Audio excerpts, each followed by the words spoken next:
Good morning, everybody. Good morning, G'day. Dave. Welcome back to Theology Thursday. And we hope you enjoyed last week. We were talking about the spirit and soul and how that looks. So, but to this week, we're going to be looking at a much more sensitive topic, and it is current. You'll be seeing stuff in the news about it, and it's something that is very dear to our hearts. But it's also, in some circles, quite controversial and fraught with emotion. So let's talk about one that of the today. things that we didn't touch on last week when considering the spirit and the soul was the question of when the spirit and the soul actually became eternal. That is to say, when does the individual's eternal existence begin? Right. Now, Right. Over the years, there's been a lot of argument about the beginning of human life, and the question of when does life begin has become a really hot issue in the debate on abortion. And this has been thrust into the public arena again. Yeah, it's all over the news. Because of the American courts, that they've looked like overturning Roe versus Wade, which made abortion legal in America. Yeah. And it seems that the Supreme Court justices in the United States have decided that the Roe versus Wade decision was not set in stone, and now they've ruled that abortion may not actually be legally acceptable. Yeah, it's been as we've seen over the past 4 or 5, maybe 8 years in America. The country's become polarized, and this is another topic that is really polarizing. The country, half of the country, would say that a woman's right to make a decision on, the baby within her is hers to make, and half of the country is saying no, it's not. That's a divine right only. Well, the legal issue, that's for the courts in that country. Right. They have to decide on what is and what isn't acceptable legally. But of course, what they decide in America won't affect us, because in Australia, abortion's been legal in most states and territories for quite a long time. And there are no moves to overturn it as far as the legality of the issue is concerned that I've heard about, and I guess the same for you. But the debate on abortion is more than just a debate on legality. First and foremost, abortion is a moral issue. Yes, it is. Regardless of whether it's legal or not. And if our moral compass is informed by biblical Christian ethics rather than political influences, then the issue becomes one where we need to have an idea that informs us from a Christian perspective, that we get a Christian or a biblical perspective on this to help us make our position. And I think it's important to note, Dave, for the people watching today, that we're going to try not to be emotional and emotive about it. We want to see what theology speaks on this topic. We want to be just, what does the Bible say? What do Christians believe? About this topic. It's a very, very sensitive topic, and we respect those that find it very difficult to approach this. And maybe if people are watching this, some may have even had an abortion, or some guys might have paid for an abortion or something, and now they're having conscience issues. Just remember, it's not the unpardonable sin. God forgives. Yeah. So we're not talking about condemning anybody No. in what we're discussing today. I think that one of the biggest problems for biblical believing Christians with this whole issue is the emotiveness of some of the things involved in the debate. Some say no to abortion, but then they face some very emotive questions that impact on their response. So they have little caveats, don't they? Yeah. What if medical examination shows that the baby will be born with certain physical or mental abnormalities, maybe no limbs or cerebral palsy or thalidomide child or whatever? What about if the child was conceived in a rape situation? And faced with some of these issues, some say no to abortion, but then they add a quick exception or two. that cover some of these things. Yeah, and certainly some churches put those little exceptions, little caveats in there. But the question isn't from an emotional point of view, because they don't want to upset people, but is that theologically okay to do, Dave? Well, that's it may be well and good as far as our emotional approach goes to those issues, but I guess there's the legality as well. Here's the question: is it okay to kill a child after he or she has been born, if they have some of these handicaps, or if it comes out after the child was born that it was actually conceived in a rape situation? Of course not. So, well, we say of course not, but the core issue is actually one of the emotive side discussions. First, when does human life begin? Right. And then, is it ever okay to terminate an innocent human life? Now, I say an innocent human life. The Bible uses this phrase innocent blood about 20 times, and always condemns the shedding of innocent blood. Now, if we don't put this in, the innocent blood, we end up going into some other areas of debate like war and capital punishment, all those sort of things. But which is for another Theology Thursday, but for today, we're focused here. Let's focus on this. An example is found in Psalm 106:38, where God chastised the Jews for shedding innocent blood when they sacrificed their children to the idols of Canaan. The when does life actually start question. Incidentally, by the way, that incident of sacrificing children was so abhorrent. It's what led to other things that people point out in the Old Testament. Oh, God told them to do this, this, and this. But a lot of it goes back to that. Yeah. This is abhorrent to God to sacrifice a child. And I think nobody's arguing that any child born alive, would be terminated once they're out of the womb. Okay, that's a human life, no matter how abnormal or how disabled. There may be some extremes that would say the opposite. But I suppose the question you're asking today is that when life begins? Does it begin at birth? Or what about the woman that's 9 months pregnant and has a perfectly formed baby in her womb, and a drunk driver hits her car and kills that baby? Is that baby considered a human life in court? Or in some countries, yes, and some no. Yeah, and this is where we're so adamant, Dave and I, that what informs and what dictates what we believe and what Christians believe is not the law of the land. It's not the government that made a legislation, it's the Bible. And we keep coming back to that. And if you don't believe in the Bible, you would need to understand that about us, about Christians, about Bible believing, that the Bible is absolutely our foremost. It's our Christian worldview. It's our worldview, and it's the authority that we live by. So the question, when does life actually start, has been debated for a long time, but I think to a large degree today, it's really the wrong question. The simple reality is that from the moment of conception, there is a new life present. That's a fact that nobody can argue with. This new life possesses 46 chromosomes. It's distinct from both the mother and the father. By 21 days post-conception, that is from the first 21 days after the first division of cells, the heartbeat begins.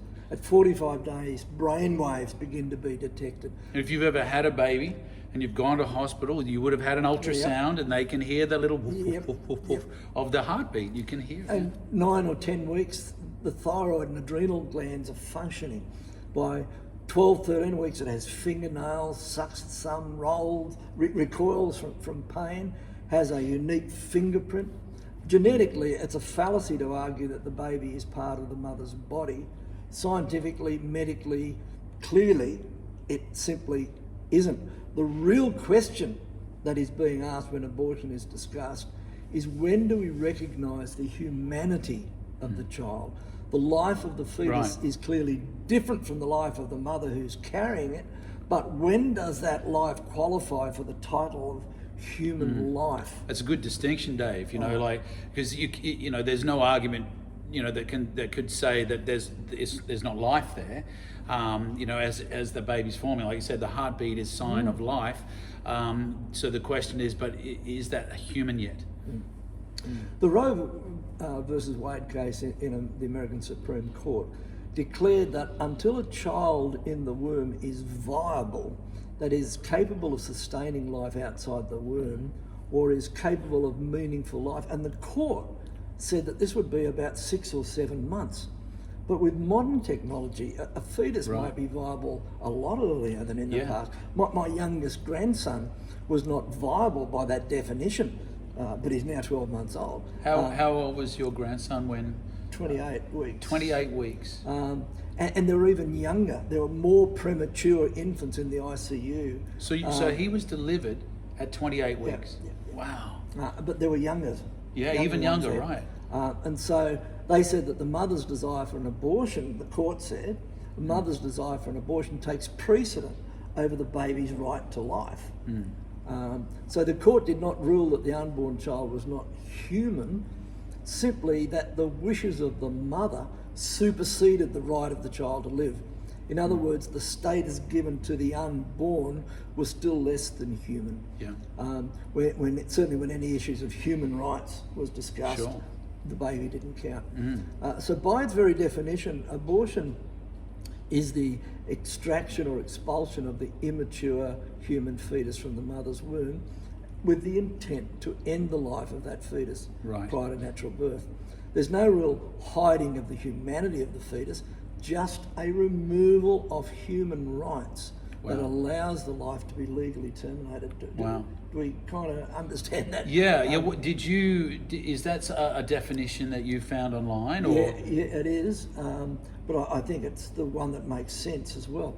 Yeah. So we get people like James Watson, who was one of the discoverers of the double helix structure of DNA. So we're talking about a top medical scientist, suggested that if a child were not declared alive until 3 days after birth, then all parents would be allowed the choice that only a few are given at this present system. The doctor could allow the child to die if the parents so choose and save a lot of misery and suffering. I believe this view is the only rational, compassionate view or attitude to have. That's what this guy said. That's what he believes. And now we call this post-term abortion, and it is being promoted. And 7 days after birth is the period that people are talking about, that a child for 7 days is not actually born or doesn't have any human rights. Wow. Which is staggering. That's been discussed in medical journals and so forth. So is that just in the United States, or is that in Australia, or is and the United Kingdom, and it's so the humanity of the child is not recognised, or the rights of that child. Some are arguing. Okay, wow, that's incredible. So the abortion issue comes down to when we want to extend human rights to the child, not whether or not the child is human, because here we have an example where the child is born and they're still saying no, it hasn't any human rights. So remember, in times past, certain races were denied human rights by others. It could not be said they weren't human.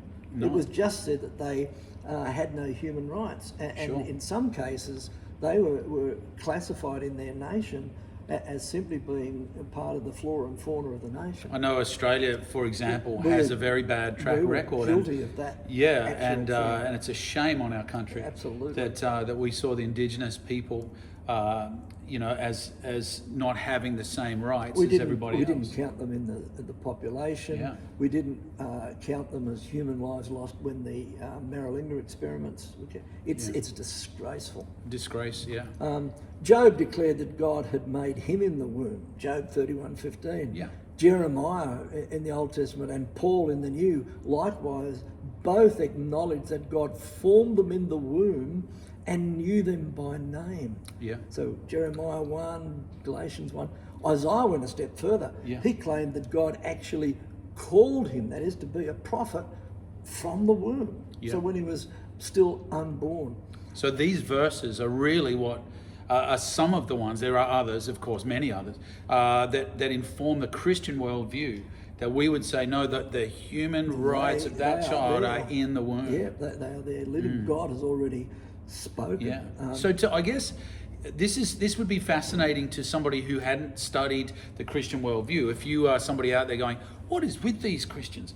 Well, why won't they let a woman have control over her own body and terminate a pregnancy if she wants to? And what is with them? Hopefully this is informing you that to us this is a massive thing, because we see this as the life of a human being with rights, with the same rights as we have. Yep.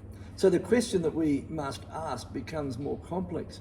When does God begin to form us in the womb? When does he take over from nature? And I dare to suggest, in fact, that he is involved from the very start. There is no point at which a developing fetus becomes human and becomes eternal, other than at the point of conception. John the Baptist recognised Jesus while both were still in the womb. Luke 1:35, and this is it's an amazing passage. This one in Luke 1. Elizabeth was in the 6 months of pregnancy. Right. While that was when Mary. So that's 26 Jesus. weeks. So so John the Baptist is 26 weeks old in the womb. And Mary went to visit Elizabeth before John was born, and Elizabeth would have been in her last trimester, but Mary would have been in the first. Right. In the first trimester. Right. Yet John recognised Jesus in those early months of Mary's pregnancy. Wow. He leapt in her womb. He leapt in the womb. When they came, the baby at just 26, like 26 weeks. And recognising there's someone across there or in another womb, I can feel him. And that's incredible, right? And I think this strongly suggests that a baby in the womb in the first trimester is already a person created in God's image. Yeah. Now, interestingly, in Luke 18, people were bringing their babies to Jesus so that he could touch them. The disciples rebuked the parents. Jesus has better things to do than to bless babies. It was a great inconvenience, but Jesus rebuked the disciples. He welcomed the children. And the Greek word that is used here for infant, when they brought their infants to Jesus, is the same word that Luke used to describe the infant in Elizabeth's womb that we mentioned a moment ago. So, obviously, a human life, a child. So the question with which the Bible-believing Christian has to contend is not just when is the child human or when does it gain human rights. It goes a step deeper. We have to consider the question, when does the unborn child become an eternal being? After all, humans are made in the image of God. No other creature shares this biblical description. Right. So we are eternal beings. Yeah. In fact, the Bible says it is appointed for a human being to die once, but after this, they have to face judgment. Hebrews 9. When does this eternal nature begin? And the only reasonable answer. Well, you alluded to it before. Is it when the heartbeat starts at that 21 days? No. I would agree with Dave on this, that there is a strong theological case that it is at conception, at the moment that the sperm and the ovum meet and the cells begin to divide. That's the breath of God into that. Now, okay, no fingers yet. In 13 weeks, fully formed. A little first trimester. At the end of the first trimester, everything's in place. The heart, all the organs, the little fingers, even the dental buds. In fact, because I have 2 daughters and a son, and so I was very interested when my first daughter was in the belly, and it's. Did you know that about 400 little eggs, little ovum, were inside of her at that point, ready for when she becomes a teenager and starts, her menstruation process. They're all there, even as early as that, fully formed. But so what about the day before that? Well, okay, saying what about the day before that? Yeah, still human. So we would go way back to, at that moment, there was a miracle that happened where the breath of God, the kiss of life, is given to those cells and they start dividing. That's life. Clearly, in the case of Jesus, was in the first trimester, so we're talking about something very young. The Bible makes it clear that God is the author, the originator of life, and retains an absolute prerogative over it. So if we are to accept the concept that God has an absolute prerogative over life and death, then we can create or acknowledge no exception. Right.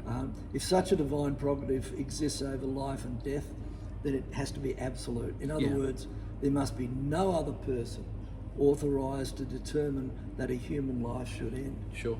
So if abortion is morally unacceptable because it would breach the divine prerogative, a statement of an absolute, then there just cannot be an exception. There can be no circumstances where an intentional act of abortion becomes acceptable. Anyone wanting to create an exception would actually have to place themselves above God in this circumstance. And as a Bible-believing Christian, that's not an option. Because there's always those hypotheticals, not even hypotheticals, actual accept people that say, we don't agree with abortion, but as you said at the beginning of today's session, that what about if the pregnancy is the result of a rape or incest? What if the life of the child is going to threaten the life of the mother? And maybe we'll go into that in a little more detail. But at the end of the day, we're saying that the Bible's pretty clear. That's God's prerogative and His alone. Well, it has to be understood. The same as with the issue of passive euthanasia that we've talked about before. There can be occasions, pretty rare, but it can be when a mother is carrying a child and she requires urgent, significant, life-saving medical intervention. And in such cases, as a result of that medical intervention, the child that she's carrying may be lost. But that's not abortion, Dave. That's not abortion. That's not intentionally taking the life of the child. No. That is, we're trying to save the life of the mother, and a very tragic result of that operation is the loss of the baby. That's very different. I would not even call that an exception to abortion. No, I don't think it's not abortion. It's not an exception. No. It's not abortion. It really is a spontaneous abortion, if you like, which is a medical term for a miscarriage. That tragically, unintended, but it was the consequence of the life-saving medical intervention for the mother. I think it has to be mentioned, though, because some people can throw that. Yeah, I'm glad you did mention that, because people say, except abortion's okay, not okay, except if but no, don't even classify that as abortion. That's right. Because abortion, as you said, is an intentional. We want to take the life of this. So what about the rape victim or the handicapped child? Mothers in these situations have to be shown incredible compassion and support. And those who oppose abortion need to provide support for the mother 100%. And the child, and help in finding an adoptive home where the child will be loved and nurtured. That is assuming that the mother doesn't actually want to retain the child for herself. Look, it's a huge and very emotive topic, but the bottom line for me is that the Bible is clear in its position on the subject, and I simply have to decide whether I choose to accept its verdict or choose to reject the Bible's verdict. I choose to accept it. Yeah, and I do too. And again, I do want to reiterate that we don't in any way want to come across as, uncompassionate or not loving somebody who has had something horrible happen to them, such as rape. And we are the first, I would say, like Dave said, people like us who oppose abortion are the first to be there to support such a person. But the concept of taking the life of the innocent baby that had nothing to do with that is a whole other situation. And I think it also has to be said that out of all of the abortions that happen worldwide, it is a very small percentage that are the result of that. Many abortions are what I might call convenience abortions. In America, I know that the statistic, which it blew my mind when I read it, but I think the head of medical stuff in America was adopted, not KNOPP. And he said that 90% of abortions were conducted for convenience. So even if you did, not that we would, but even if you did leave that other 10% aside to discuss that, surely taking the life of an unborn child for convenience sake is unacceptable. And it is stunning to me. And that's why it is very close to the heart, and why the debate rages, because, the people on, Bible-believing Christians do feel this is an extremely important topic. They're not unfeeling, unloving people that don't care about women. They care greatly about women, but they also care greatly about the child and the life. And we believe that all life is sacred. It is got the divine kiss of life. In fact, we care, and I'm not being facetious in saying this, we care so much about the women that we even include the unborn women in our care. Yeah, good point. So I hope this has brought some light to you if you've been thinking, what is this about when certain political arms of the, around about in your society are putting the case for abortion and women's right to choose. I hope this has helped to clarify and at least if nothing else, give you an appreciation for the side of biblical and theological Christianity, where why it's so emotive for us too, and why it's so important for us, because we believe it's nothing short of taking actual life, the same as taking any human life, and that's why we get quite upset about the whole topic. So I hope you think about it. God bless you. It probably does bear reiterating as well, Dave, that there in no way are we condemning anyone. If you have had an abortion, God still loves you, and forgiveness is available for all. We're not saying that. We do love you and we do care, but we do feel also the obligation to put the Christian and the biblical worldview forward, so that you can really consider it deep in your heart. So God bless you as you do that this week, as you consider it, and may you have a wonderful weekend. Bless you.